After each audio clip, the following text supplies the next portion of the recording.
Hello അസ്സാം വലൈക്കും. ഇന്നൊരു ബ്രൗണിൻ്റെ റെസിപ്പിയാണ് കാണിക്കുന്നത്. 3 മുട്ടയിലേക്ക് അരക്കപ്പ് പൊടിച്ച പഞ്ചസാര ചേർക്കുക. ഈ പൊടിച്ച പഞ്ചസാരയും മുട്ടയും നന്നായിട്ട് മിക്സ് ചെയ്യാം.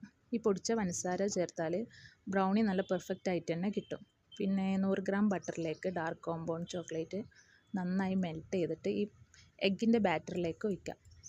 അതൊന്ന് നന്നായിട്ട് മിക്സ് ചെയ്യാം. പിന്നെ ഇവിടെ ഡ്രൈ ഇൻഗ്രീഡിയൻസ് ആയിട്ട് ഞാൻ എടുത്തിട്ടുള്ളത് അരക്കപ്പ് മൈദ, 1/4 കപ്പ് കൊക്കോ പൗഡർ, കുറച്ച് ഉപ്പ്. അത് മൂന്നും ജസ്റ്റ് ഇങ്ങനെ ഫോൾഡ് ചെയ്തെടുക്കാം. നന്നായിട്ട് ബീറ്റ് ചെയ്യണ്ട, അപ്പോൾ ആ ബ്രൗണിൻ്റെ കറക്റ്റ് കിട്ടില്ല. അപ്പോൾ ഇത് ജസ്റ്റ് ഇതുപോലെ ഒന്ന് ഫോൾഡ് ചെയ്തെടുത്താൽ മതി. അപ്പോൾ പെർഫെക്റ്റ് ആയിട്ട് തന്നെ കിട്ടും. പിന്നെ ഒരു ബട്ടർ പേപ്പർ വെച്ചിട്ട് അതിലേക്ക് ആ ബാറ്റർ ഒഴിക്കുക.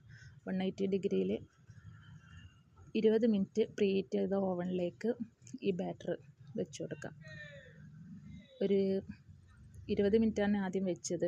പിന്നെ സെറ്റായതുകൊണ്ട് ഒരു 10 മിനിറ്റ് എക്സ്ട്രാ കൂടി വെച്ച് ഇപ്പം ഇതാ അടിപൊളിയായിട്ട് സെറ്റായിട്ടുണ്ട്. പെർഫെക്റ്റ് ആയിട്ടുള്ള ബ്രൗണിയാണ്. എല്ലാവരും ട്രൈ ചെയ്ത് ഫീഡ്ബാക്ക് അറിയിക്കണേ. Thank you.